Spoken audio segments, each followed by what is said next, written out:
to Professor Mohsen Kadivar from Duke University. Professor Kadivar is a leading Iranian religious intellectual and scholar of Islamic thoughts, known for his work on political Islam, constitutionalism, and the relationship between religion and democracy.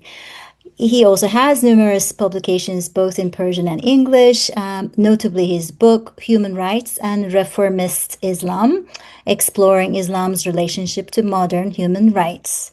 Mohsen, floor is yours.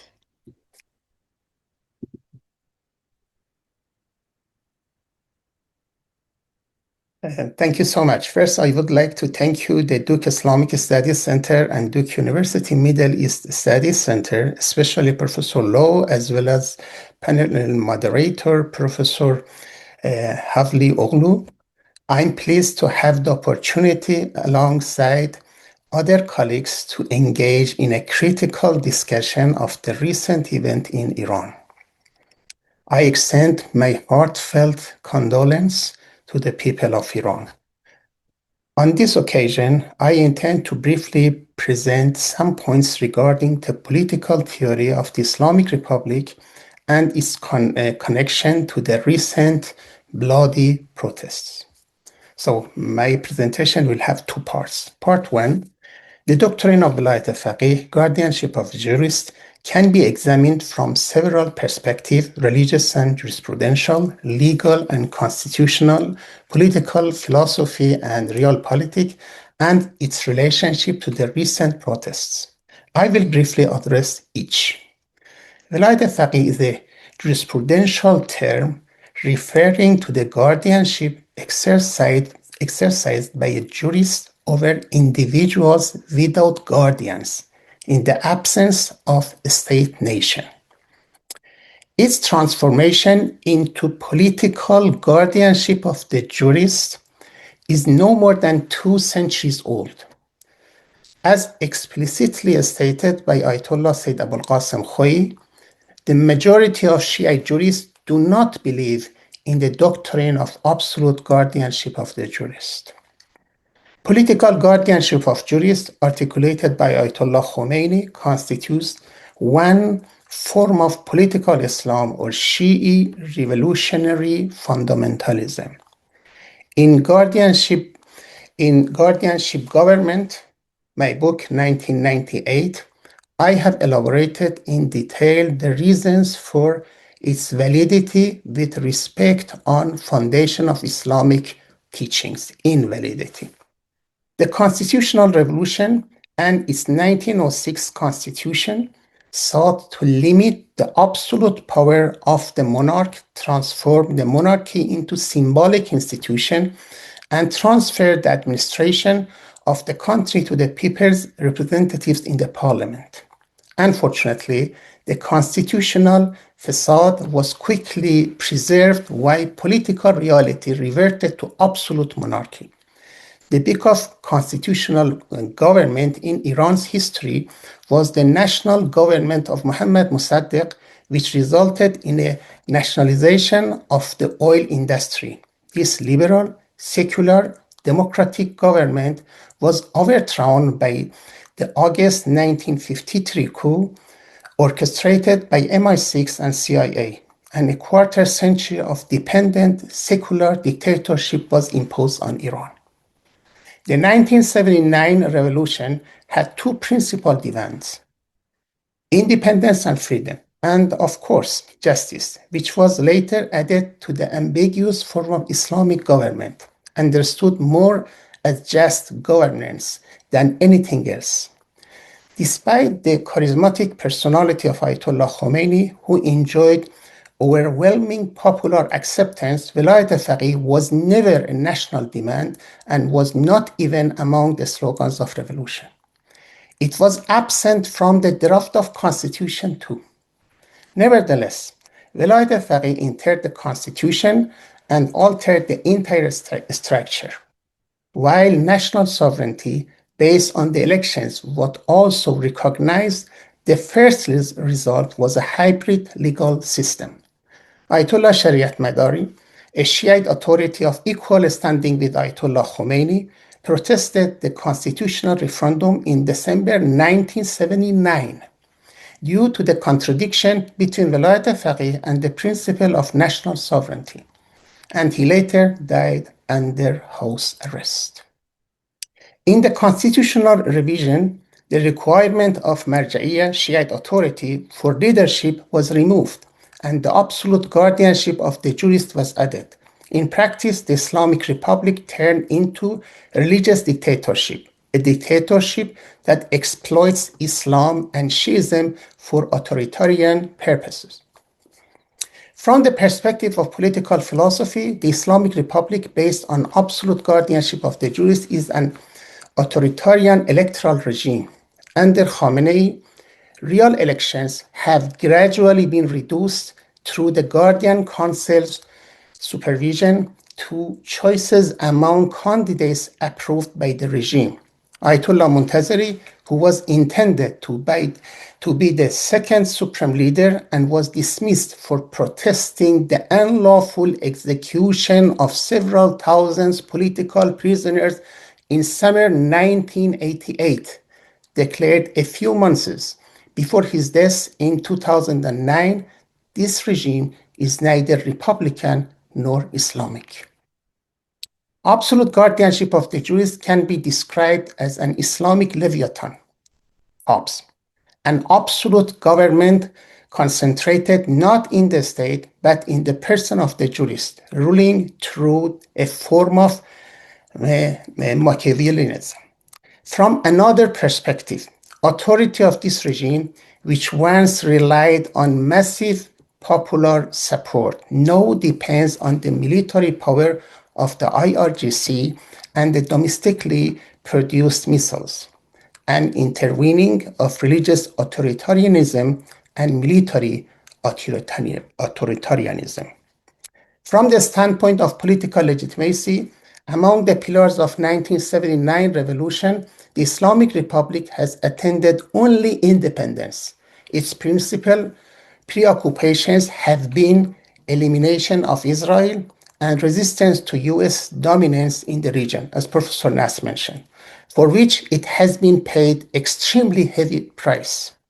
This struggle has overshadowed the realization of the social justice, one of the system's original goals, such that 1/3 of population now lives below the poverty line.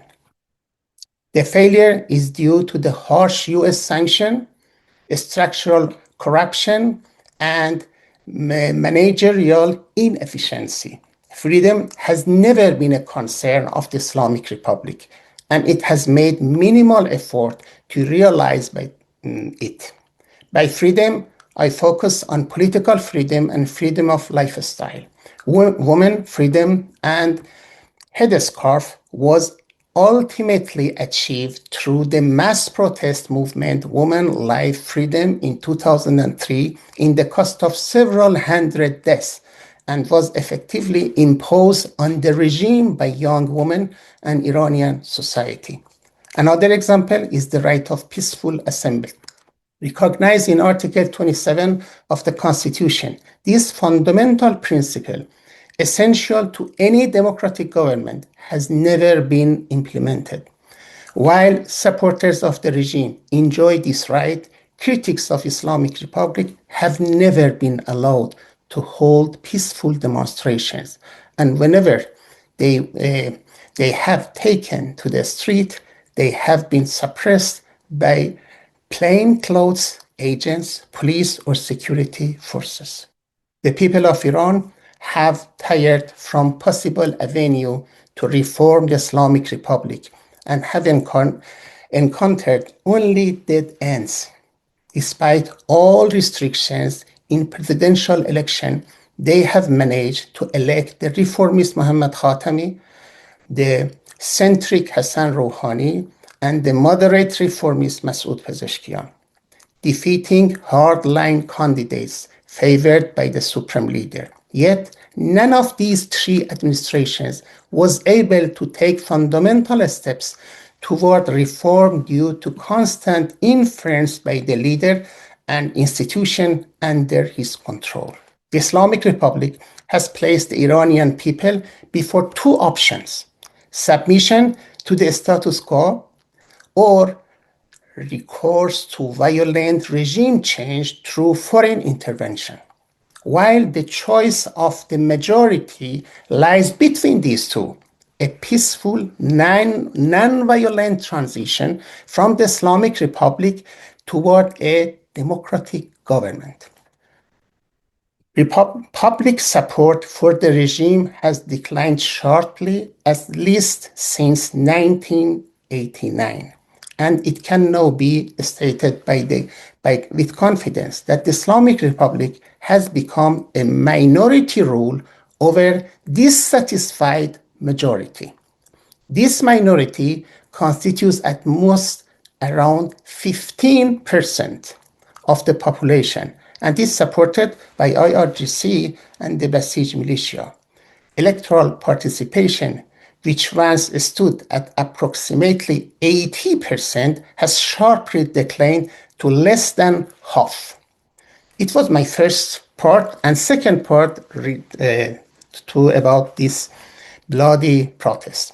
Over the past 30 years, Iran has witnessed a major protest roughly over 2.6 years, including those of 1999, 2009, 2017, 2023, and 2026. All these largely peaceful protests were violently suppressed. The raising death toll of peaceful demonstration signifies a severe erosion of the regime's legitimacy. The January 2026 protests began in Tehran's Bazaar, initially in response to currency fluctuation. Compared with the late December 2017 protests, also triggered by economic grievance, these protests represent the expression of accumulated anger over intensifying economic pressure. Bazaar protests in Iran have been highly consequential since the constitutional revolution.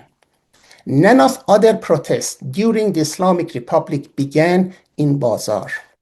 This initially economic protest quickly assumed a political character and spread to most cities across the country.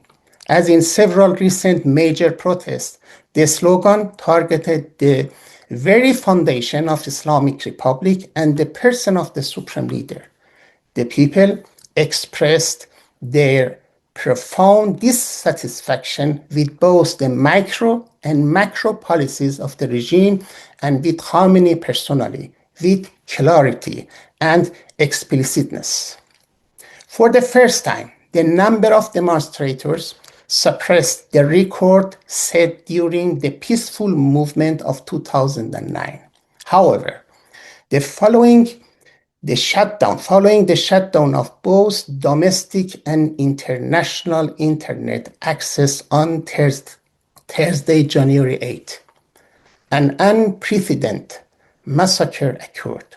In the absence of independent domestic media, the role of foreign-based media outlets, external calls for protest, and exhortation encouraging demonstration to resort to violence under the claim that help was on the way. Help was on the way from a major world-powered president had a significant impact on the under-president violent turn of these protests. These promises were never fulfilled, and these calls effectively sent defenseless protesters to their deaths. Angry young protesters who had reached a state of desperation constitute a large proportion of these killed, injured, and detained.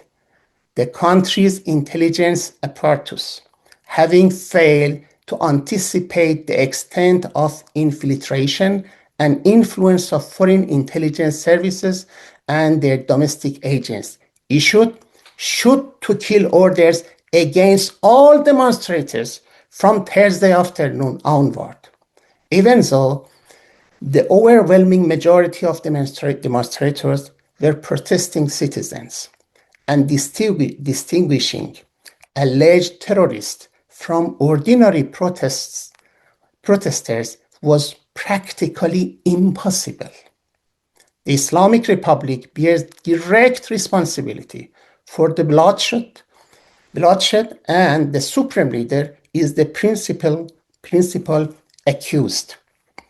I have few more paragraphs to tell you if I have time, but it's up to you. I reached to the major point that I want to say about demonstrations. Please go ahead and wrap up, please. Thank you. Thank you so much. Critics or opponents of the Islamic Republic can be divided into two groups. Both groups exist inside of the country and abroad. The national opposition adheres to three core principles: non-intervention by foreign powers, rejection to domestic tyranny, and a peaceful democratic transition away from the Islamic Republic. The second type, called themselves international opposition, is characterized by opposite principles. The Islamic Republic must be overthrown in any cost, at any cost, even though foreign intervention, internal armed conflict, and the use of violence. The fall of the Islamic Republic is the sole objective for them. The people alone, according to them, are incapable of confronting the regime. Foreign military intervention by Israel or the United States is necessary. The population must be armed, and the matter resolved through the killing of repression agents and their sympathizers under the label of humanitarian military intervention. This current seeks the restoration of the former monarchical system in Iran, and the loud voices in support of it were heard during the recent protests too. What can be said about the national opposition, whose leaders have endured 15 years of house arrest or more than 10 years of imprisonment, is that there is consensus on several points. I want to mention 6 very briefly points. First, the people do not want the Islamic Republic, and the regime has no solution to any of the country's crises. Second, the supreme leader of the Islamic Republic must resign as soon as possible.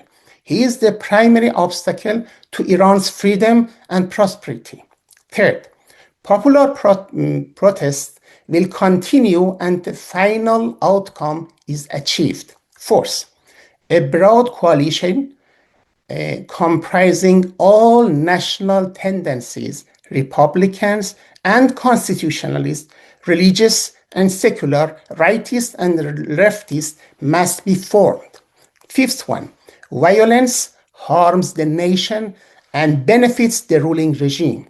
The path away from the Islamic Republic must be peaceful and non-violent, following models such as Gandhi and Mandela.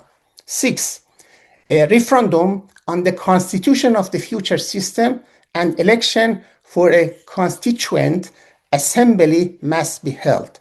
Regarding the international opposition current, the national opposition believes that foreign governments, especially the two states that launched military attacks on Iranian soil in June 2025, are pursuing their own national interest and have no genuine concern for democracy or human rights in Iran. After mass killing, genocide, and ethnic cleansing in Gaza, after condemnation of its perpetrators by the International Court of Justice, after blatant disagreement for international law, after abduction of the president of Venezuela, and the claims of ownership over that country's oil resources, how can anyone still regard such governments with such record as saviors for Iran? Moreover, the bitter experience of so-called humanitarian intervention by major powers in Libya, Iraq, and Syria are before us. It's highly unlikely that Iranians would support civil war, the fragmentation of their country, or foreign domination over their oil resources similar to what is currently occurring in Iraq. My last point. Iran will be freed from the Islamic Republic by Iranians themselves. Iranian will be freed from Islamic Republic by Iranians themselves, and they will choose their desired form of government. Iranians are a great nation with diverse inclinations. What matters is critical dialogue and learning from history so that we do not fall from the pit of Islamic Republic into the abyss of the dependence of foreign governments with deeply troubling records on democracy and human rights, especially in their treatment of the others, the rest like us. Thank you so much for bearing and giving me additional time. Thank you. Thank you, Professor Kadivar.